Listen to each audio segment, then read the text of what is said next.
এই ভিডিওতে উপস্থাপিত সমস্ত কাহিনী সম্পূর্ণ কাল্পনিক। এটি শুধুমাত্র বিনোদনের উদ্দেশ্যে তৈরি। এখানে ব্যবহৃত চরিত্র, স্থান এবং ঘটনা কোনো জীবিত বা মৃত ব্যক্তি বা প্রকৃত ঘটনার সঙ্গে সম্পর্কিত নয়। যদি কোনো সংবেদনশীল দর্শকের মনে ভীতির উদ্রেক হয় বা কোনো সংস্কৃতি, ধর্ম বা বিশ্বাসের প্রতি অসম্মান বোধ হয়, তা অনিচ্ছাকৃত। আমরা সকলের আবেগকে সম্মান করি। আসসালামু আলাইকুম। আপনারা শুনছেন গ্রাম বাংলা ছায়ার দুনিয়া। বাংলার ভূত, বাংলার ভয়, উল্টো পাল্টা গল্প নয়। আজ আপনারা শুনবেন লেখক অনিশ দাস অপুর লেখা একটা খুবই সুন্দর গ্রাম বাংলা ভূতের গল্প, কালো বিড়াল। তো চলুন গল্পটা শুরু করি। ছেলেবেলা থেকেই আমি পশু পাখি খুব ভালোবাসি। আমার স্বভাবও ছিল শান্ত। জম্ভ জানোয়ার পুষতে ভীষণ ভালোবাসতাম। বড় হলাম কিন্তু স্বভাব পাল্টাল না। বিয়ে করলাম অল্প বয়সে। বেশ মনের মতো বউ পেলাম। স্বভাবটি মিষ্টি, শান্ত। জম্ভ জানোয়ার পোষার শখ আমার মতোই। আমাদের শখের চিড়িয়াখানায় একটা বেড়ালও ছিল, কালো বেড়াল। শুধু কালো নয়, বেড়ালটা বেশ বড় বটে, বুদ্ধিও তেমনি। বেড়ালের মগজে যে এত বুদ্ধি ঠাসা থাকতে পারে, না দেখলে বিশ্বাস হয় না। বউ কিন্তু কথায় কথায় একটা কথা মনে করিয়ে দিত আমাকে। কালো বেড়ালকে নাকি ছদ্মবেশী ডাইনি মনে করা হতো সেকালে। আমি ওসব কুসংস্কারের ধার ধারতাম না। বেড়ালটার নাম পুটো। অষ্টপ্রহর আমার সঙ্গে থাকত, পায়ে পায়ে ঘুরত, আমার হাতে খেত, আমার কাছে ঘুমত। প্লুটোকে ছাড়া আমারও একদিন চলত না। বেশ কয়েক বছর পুটোর সঙ্গে মাখামাখির পর আমার চরিত্রের অদ্ভুত একটা পরিবর্তন দেখা গেল। ছিলাম ধীর, শান্ত। হয়ে উঠলাম অস্থির, অসহিষ্ণু, খিটখিটে। মেজাজ এমন তিরিক্ষি হয়ে উঠল যে বুকে ধরেও মারধর শুরু করলাম। প্লুটোকেও বাদ দিলাম না। এক রাতে মদ খেয়ে বাড়ি এসে দেখি দুটো আমাকে এড়িয়ে যেতে চাইছে। আর যায় কোথা? মাথায় রক্ত উঠে গেল আমার। খপ করে চেপে ধরলাম। ফ্যাস করে সে কামড়ে দিল আমার হাতে। আমি রাগে অন্ধ হয়ে গেলাম। পকেট থেকে ছুরি বার করে পুটোর টুটি ধরলাম এক হাতে, আরেক হাতে ধীরে সুস্থে উপরে আনলাম একটা চোখ। ভোরবেলা ঘুম ভাঙবার পর একটু অনুতাপ হলো বইকি। উত্তেজনা মিলিয়ে গিয়েছিল। সেই থেকে কিন্তু দুটো আমার ছায়া মারানো ছেড়ে দিল। চোখ সেরে উঠল দুদিনেই, কিন্তু আমাকে দেখলেই সরে যেত কালো ছায়ার মতো। আস্তে আস্তে মাথার মধ্যে পশু প্রবৃত্তি আবার জেগে উঠল।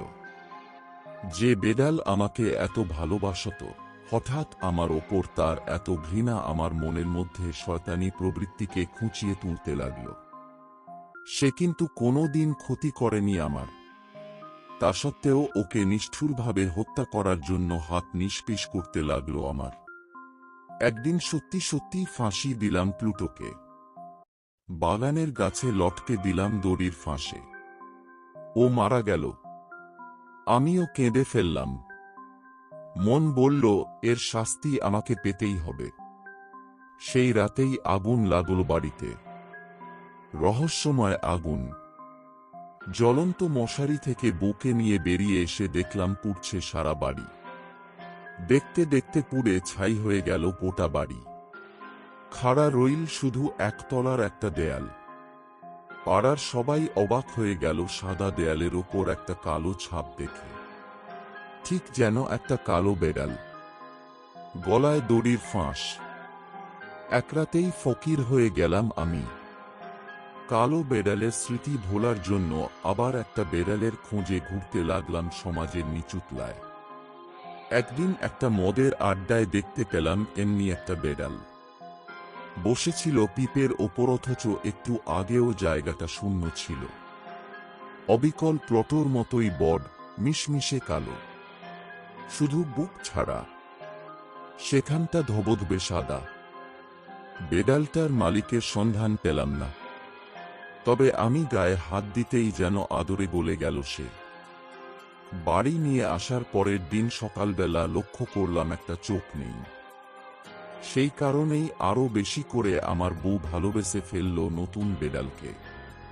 মনটা ওর নরম, মমতায় ভরা। তাই যা ভেবেছিলাম আমার ক্ষেত্রে ঘটল, কিন্তু তার উল্টো। ভালোবাসা দূরের কথা, দিনকে দিন মনের মধ্যে ক্রোধ আর ঘৃণা জমা হতে লাগলো নতুন বেড়ালের প্রতি। কোত্থেকে যে এত হিংসা বিদ্বেষ রাগ মনে এল বলতে পারবো না। বেড়ালটার আদেকলেপনাও বাড়ল তালে তাল মিলিয়ে।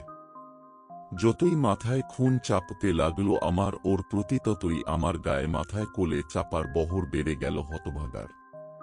প্রতিবারেই ভাবতাম দিই শেষ করে, সামলে নিতাম অতি কষ্টে। বউ কিন্তু একটা জিনিসের প্রতি বারবার দৃষ্টি আকর্ষণ করত আমার। তা হলো কালো বেড়ালের সাদা বুক। প্লটোর সঙ্গে তফাৎ শুধু ওই জায়গায়, সাদা ছোপটা দেখতে অবিকল ফাঁসির দড়ির মতো। একদিন পুরনো বাড়ির পাতাল ঘরে গেছি বুকে নিয়ে। অভাবের তাড়নায় গিয়ে পারতাম না। ন্যাওটা বেড়ালটা পায়ে পায়ে আসছে। পায়ে পা বেঁধে পড়তে পড়তে সামলে নিলাম নিজেকে, কিন্তু সামলাতে পারলাম না মেজাজ। ধা করে একটা কুড়াল তুলে নিয়ে টিপ করলাম হতছাড়া বেড়ালের মাথা। বাধা দিল আমার বউ। বউ বাধা না দিলে সেদিনই দফারফা হয়ে যেত নতুন বেড়ালের। কিন্তু সমস্ত রাগ গিয়ে পড়ল বুয়ের ওপর, অমানুষিক রাগ। কুড়ালটা মাথার ওপরে তুলে বসিয়ে দিলাম ওর মাথায়। সঙ্গে সঙ্গে মারা গেল স্ত্রী।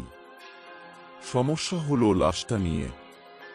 অনেক ভেবেচিন্তে দেয়ালের মধ্যে রক্তমাখা দেহটা খাড়া করে দাঁত করিয়ে ইট দিয়ে গেঁথে ফেললাম। প্লাস্টার করে দিলাম। বাইরে থেকে ধরবার কোনো উপায় রইল না। বড শান্তিতে ঘুমালাম সেরাত্রে বেড়াল ছাড়া। কুড়াল নিয়ে খুঁজেছিলাম, তাকে বধ করবার জন্য পাইনি। দিন কয়েক পরে পুলিশ এসে সারা বাড়ি খুঁজল। আমি সঙ্গে রইলাম। একটুও বুক কাঁপল না। চারবার নিয়ে গেলাম পাতাল কুঠুরির সেই দেয়ালের কাছে। তারপর যখন মুখ চুন করে ওরা চলে যাচ্ছে, বীর্যোল্লাসে ফেটে পড়লাম আমি।